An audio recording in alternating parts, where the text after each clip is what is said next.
बात करेंगे टी20 world cup 2026 की। टी20 वर्ल्ड कप 2026 में टीम इंडिया को तगड़ा झटका लगा है।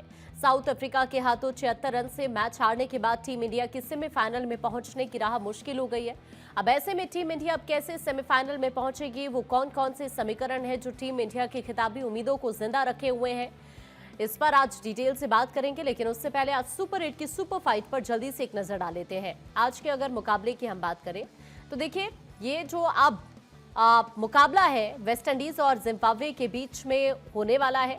यहां मुंबई के वानखेड़े में ये मुकाबला खेला जाएगा। भारत की हार के बाद वेस्ट इंडीज और जिम्बाब्वे के लिए ये गेम चेंजर जरूर है।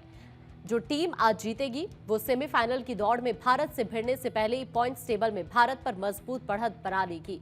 जिम्बाब्वे और वेस्ट इंडीज दोनों टीमों ने ग्रुप स्टेज में शानदार परफॉर्म किया था। वेस्ट इंडीज ने अपने सभी 4 मुकाबले जीतकर सुपर 8 में जगह बनाई है, तो वहीं दूसरी तरफ जिम्बाब्वे की टीम भी अभी तक टूर्नामेंट अपराजित है। जिम्बाब्वे ने ऑस्ट्रेलिया जैसी मजबूत टीम को हराकर टूर्नामेंट से बाहर किया है। साथ ही श्रीलंका को भी ग्रुप स्टेज में शिकस्त दी है, जबकि जिम्बाब्वे का बारिश से प्रभावित एक मैच बेनतीजा रहा था। अब जल्दी से टीम इंडिया के फ्लॉप शो की भी बात कर लेते हैं। टीम इंडिया ने अहमदाबाद में खेले गए सुपर 8 के पहले मुकाबले में फैंस की उम्मीदों को तगड़ा झटका जरूर दिया। साउथ अफ्रीका ने इस अहम मुकाबले में पहले बल्लेबाजी करते हुए निर्धारित 20 ओवर में 7 विकेट के नुकसान पर 187 रन बनाए। साउथ अफ्रीका के दोनों ओपनर मार्करम और क्विंटन डी कॉक कुछ खास नहीं कर पाए, लेकिन डेविड मिलर और डेवाल ब्रेविस ने शानदार पारी खेली। डेविड मिलर ने 35 गेंद पर 63 रन की धमाकेदार पारी में 7 चौके और 3 छक्के लगाए, जबकि ब्रेविस ने 3 चौके और 3 छक्के लगाकर 29 गेंद पर 45 रन की पारी खेली। वहीं ट्रिस्टन स्टब्स ने 24 गेंद पर 3 छक्कों और 1 चौके की मदद से नाबाद 44 रन की पारी खेलते हुए टीम के स्कोर को 187 रन तक पहुंचा दिया। अब देखिए, जो ग्राफिक्स इस वक्त हम आपको स्क्रीन पर दिखा रहे हैं, ये हम आपको बता रहे हैं कल किस तरह का परफॉर्मेंस रहा है साउथ अफ्रीका का जब भारत के साथ मुकाबला हुआ। अब देखिए, बात भारतीय गेंदबाजों की भी करनी होगी। तो देखिए, भारतीय गेंदबाजों की अगर हम बात करें तो पूरे मुकाबले में जसप्रीत बुमराह और अर्शदीप सिंह के अलावा बाकी सारे गेंदबाज साउथ अफ्रीका के सामने संघर्ष करते हुए नजर आए। जसप्रीत बुमराह ने 4 ओवर में 15 रन देकर 3 विकेट झटके, तो वहीं अर्शदीप ने 4 ओवर में 28 रन देकर 2 विकेट हासिल किए।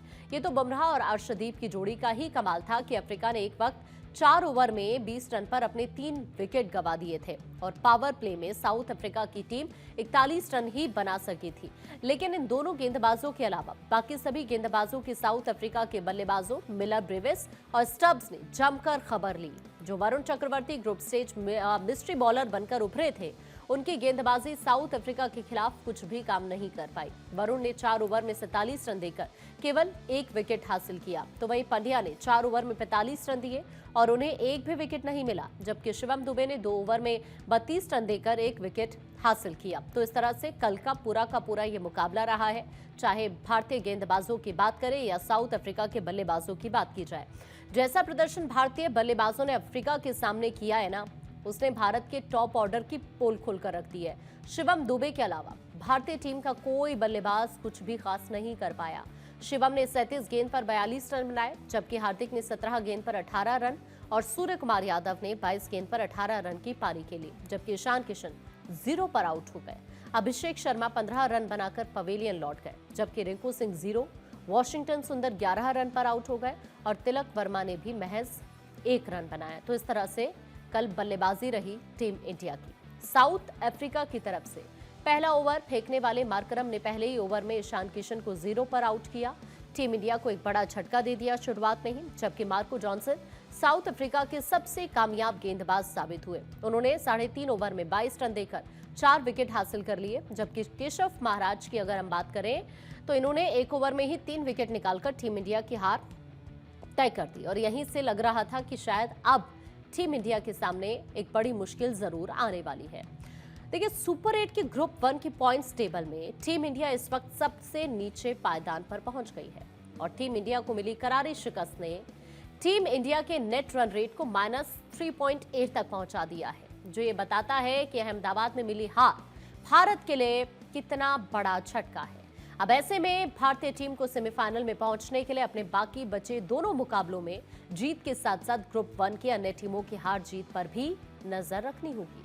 सुपर 8 की ये जो सुपर फाइट है, जिसके बारे में स्क्रीन पर हम आपको दिखा रहे हैं, अब ये टीम इंडिया के लिए कितनी इंपॉर्टेंट होगी, ये हम आपको समझाने की कोशिश कर रहे थे इस पूरे के पूरे डेटा के जरिए। अब ये जानते हैं कि भारत और सेमीफाइनल की राह में क्या क्या समीकरण बनते हैं। समीकरण नंबर 1, अगर हम आपको बताएं, देखिए जो समीकरण इस वक्त बनते हुए नजर आ रहे हैं, दक्षिण अफ्रीका अपने 3 मैच जीते, लेकिन भारत बाकी दोनों मैच जीत ले। भारत को अब वेस्टइंडीज और जिम्बाब्वे के खिलाफ अपने दोनों शेष मुकाबले जीतने ही होंगे। जिम्बाब्वे से भारत का सामना 26 फरवरी को चेन्नई में और वेस्टइंडीज से भारत का सामना 1 मार्च को कोलकाता में है। अगर भारत दोनों मैच जीतता है तो उसके 4 अंक हो जाएंगे। अब ऐसे में साउथ अफ्रीका अपने बचे बाकी दोनों मैच जीतता है तो उसके 6 अंक हो जाएंगे और टीम सेमीफाइनल के लिए क्वालिफाई कर जाएगी। अब ऐसे में भारत के लिए 4 अंक सेमीफाइनल में पहुंचने के लिए पर्याप्त होंगे, क्योंकि बाकी दोनों टीमें अधिकतम 2-2 अंक तक ही रह पाएंगी। सेमीफाइनल में पहुंचने का ये सबसे आसान सा समीकरण है। अब अगर दूसरे समीकरण की हम बात करें, सबसे बड़ा पेच यही फंसेगा, नेट रन रेट का खेल यहां पर फिर से होगा। देखिए सबसे बड़ा जो पेच है वो तब फंस सकता है जब साउथ अफ्रीका की टीम अपने बाकी 2 में से सिर्फ 1 मैच जीतती है और वेस्टइंडीज या जिम्बाब्वे में से कोई टीम साउथ अफ्रीका को हरा देती है। अब ऐसे में 3 टीम 4-4 अंकों पर पहुंच सकती है। तब फैसला नेट रन रेट से होगा। भारत का मौजूदा जो नेट रन रेट है उसकी अगर बात करें 3.800, जो कि काफी कमजोर है। इस स्थिति में भारत को बाकी दोनों मैचेस में बड़ी जीत की जरूरत होगी। अब जो अगला समीकरण है उसको भी जल्दी से समझने की हम कोशिश कर लेते हैं। देखिए यहाँ जो अगला समीकरण है वो ये है कि अगर साउथ अफ्रीका अपने बाकी दोनों मैच हार जाता है तो इस स्थिति में जिम्बाब्वे और वेस्टइंडीज दोनों के 2-2 अंक तय हो जाएंगे, जबकि साउथ अफ्रीका 2 ही अंकों पर सिमट कर रह जाएगा। अब इस स्थिति में अगर भारत जिम्बाब्वे और वेस्टइंडीज दोनों को हरा देता है तो टीम इंडिया के 4 अंक अब पक्के हो जाएंगे। फिर जिम्बाब्वे और वेस्टइंडीज के बीच आज होने वाला मैच नॉकआउट की तरह काम करेगा। आज जो टीम जीतेगी वो 4 अंक लेकर भारत के साथ सेमीफाइनल के लिए क्वालिफाई कर जाएगी। भारत कैसे पहुंचेगा सेमीफाइनल में, अब ये हम आपको इस वक्त लगातार 3 समीकरणों के जरिए बताने की कोशिश कर रहे हैं कि आखिरकार अब ये जो अगली दौड़ है भारतीय टीम की वो किस तरह की रहने वाली है। इस वक्त हमारे साथ 2 खास मेहमान जुड़ रहे हैं। विनीत जैन इस वक्त हमारे साथ हैं जो कि क्रिकेट एक्सपर्ट है। अनुज मिश्रा जी इस वक्त हमारे साथ हैं जो कि खेल पत्रकार है। विनीत जी, आपके साथ शुरुआत करते हुए पहली बात तो कल की जिस तरह की परफॉर्मेंस टीम इंडिया की रही वो बिल्कुल भी एक्सपेक्टेड नहीं थी, लेकिन अब आगे की राह कितनी मुश्किल आपको नजर आती है टीम इंडिया के लिए? देखिए, राह तो डिपेंड करता है कि भी अब आगे हिंदुस्तान कैसे खेलता है, क्योंकि अब कंपलसरी दोनों मैच जीतने होंगे और कोई चारा नहीं है। और जो जैसे कि आपने बोला था कि भी एक सबसे आसान समीकरण यही है कि साउथ अफ्रीका तीनों मैच जीते और इंडिया अपने दोनों मैच जीते, तो तभी क्वालिफाई हो सकते हैं। बट मेरा मानना यह है कि भी सबसे पहले कि भी हमें ओपनर्स के ऊपर थोड़ा सा दबाव है।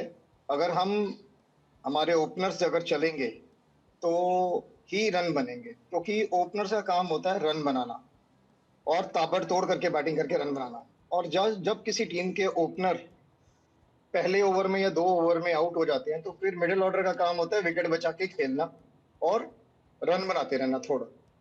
तो इस चीज में हम असफल रहे। और जहां साउथ अफ्रीका की बात करें तो साउथ अफ्रीका ने पहले 2 विकेट जल्दी गंवाने के बाद बहुत अच्छा रिकवर किया और हमने बॉलिंग भी उस प्लान से नहीं किया। तो मेरे को ये लगता है कि थोड़ा सा समय देना चाहिए अपने आप को कि जो होम सीरीज के बाद ये वर्ल्ड कप का मैच है, बहुत बड़ा टूर्नामेंट है और इसमें अगर हम ये सोचे कि 220 215 रन नहीं बनेंगे।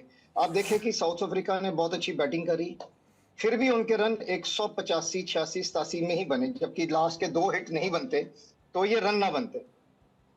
तो मेरे हिसाब से ये है कि थोड़ा सा बैटिंग के ऊपर लग के बैटिंग करनी होगी। अगर एक आधा ओवर अगर पहला भी क्या है, अभी सारे के सारे जो टीमें हैं उनको ये पता लग गया है कि हम पहले स्लो बॉलर लगाएंगे तो हमें एक आधा विकेट पहले ही ओवर में मिल जाता है। तो थोड़ा सा अगर एक ओवर में रन भी नहीं आए तो कोई दिक्कत वाली बात नहीं है। अनुज जी, आपको क्या लगता है अब कितनी टफ फाइट आगे नजर आती है टीम इंडिया के सामने? क्या चैलेंजेस अब आपको आगे नजर आते हैं कल की हार के बाद? बिल्कुल आकांक्षा, इवन मैंने तो भारत 24 के माध्यम से पहले भी बोला था कि ये जो मैच होगा साउथ अफ्रीका के साथ, ये इंडिया का एक सीरियस मैच होगा। इससे पहले के जितने मैचेस इंडिया ने खेले हैं वो नॉन सीरियस भी चल सकते थे। ये सीरियस मैच था और वो दिखा मुझे, क्योंकि मैंने खुद साउथ अफ्रीका टीम को दिल्ली में प्रैक्टिस करते हुए देखा था। तो उनके प्लेयर बड़े लंबे लंबे छक्के मार रहे थे और बहुत देर तक उन लोगों ने प्रैक्टिस करी। तो मैं ये जो जानता था और मैंने बार बार इस चीज़ पे फोकस करा था कि मैं 51-49 बोलूंगा कि 51 इंडिया जीतेगी, 49 साउथ अफ्रीका जीतेगी, क्योंकि मैं जानता था साउथ अफ्रीका बहुत स्ट्रॉन्ग टीम है। अब जब इंडिया साउथ अफ्रीका से हार गया है तो हमारी जो जर्नी है वो मुश्किल इसलिए नहीं हो गई कि हमें दोनों मैच जीतने हैं, वो इसलिए हो गई है कि हमें दोनों मैच बहुत बड़े अंतर से जीत रहे हैं। और वेस्ट इंडीज जो है वो बहुत स्ट्रॉन्ग टीम है। वो भी मैंने जैसे पहले की बताया कि इंडिया के ग्रुप में क्या है कि जो स्ट्रॉन्ग टीम है वो तो अपना कोई मैच हारी नहीं है, जो वीक टीम है वो भी अपना कोई मैच नहीं हारी है। तो इंडिया का ग्रुप इतना स्ट्रॉन्ग है कि जिम्बाब्वे भी कोई मैच नहीं हारी है। तो हमें अगर किसी को हराना है तो पहले तो हमें उसे ओवर पावर करना पड़ेगा बहुत बड़े अंतर से। मतलब हराना तो पहले है ही, फिर हराना भी तो बहुत बहुत बड़े अंतर से हराना है। तो कल हम चाहते थे साउथ अफ्रीका ना जीते, पर अब हम मनाएंगे कि अपने साउथ अफ्रीका दोनों मैच जीत जाए, तो फिर इंडिया की राह थोड़ी सी आसान हो जाएगी। वरना इंडिया की राह भी बहुत मुश्किल होने वाली है, क्योंकि आपको दोनों मैचेस तो जीतने ही है पर बहुत बड़े अंतर से भी जीतने हैं।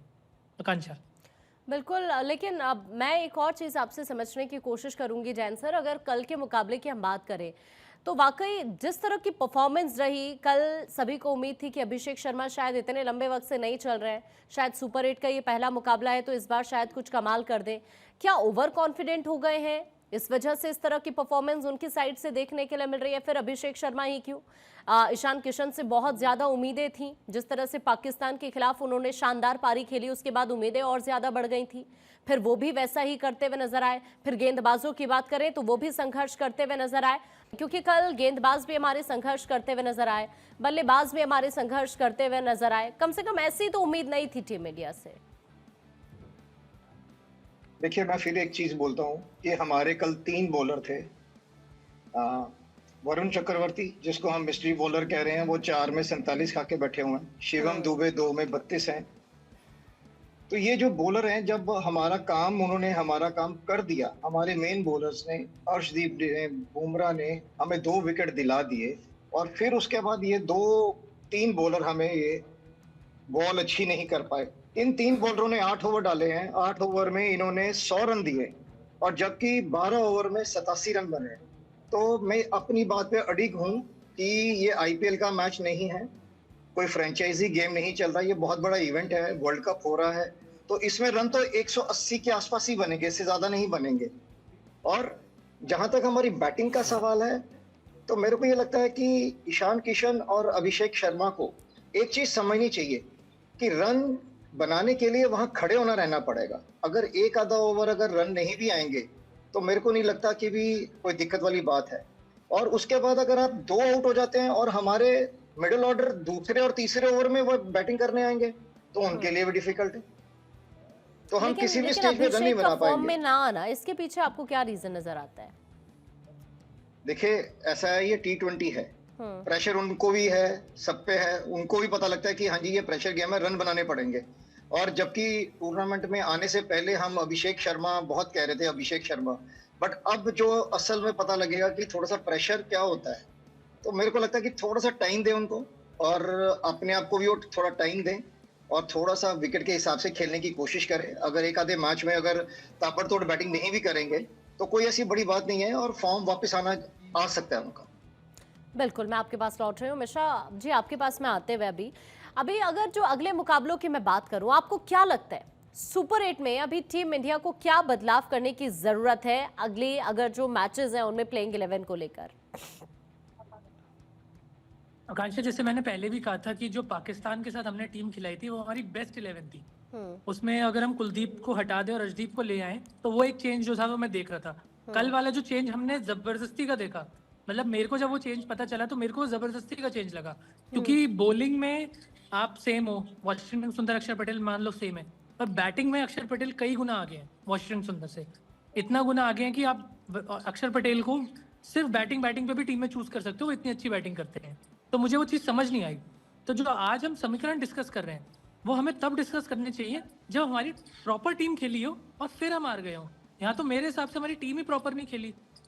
आपका एक प्लेयर अक्षय पटेल और वाशिंगटन सुंदर वाला जो इंटरचेंज हो वो मेरे को पसंद नहीं आया।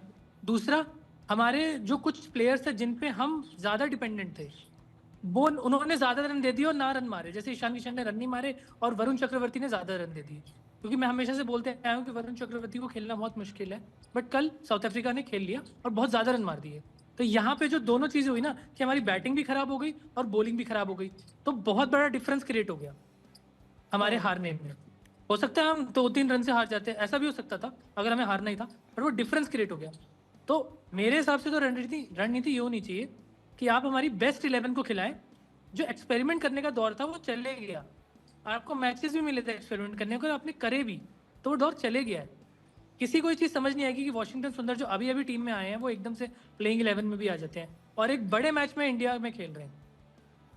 और आप उन्हें हटा रहे हो जो ऑलरेडी कुमार की भी हम बात करें या फिर ऐसे प्लेयर को हटा रहे हो तो जो फॉर्म में, या फिर गेंदबाजों की हम बात करें तो कुछ खास हमारे गेंदबाज भी कल नहीं कर पाए ना अनुज जी।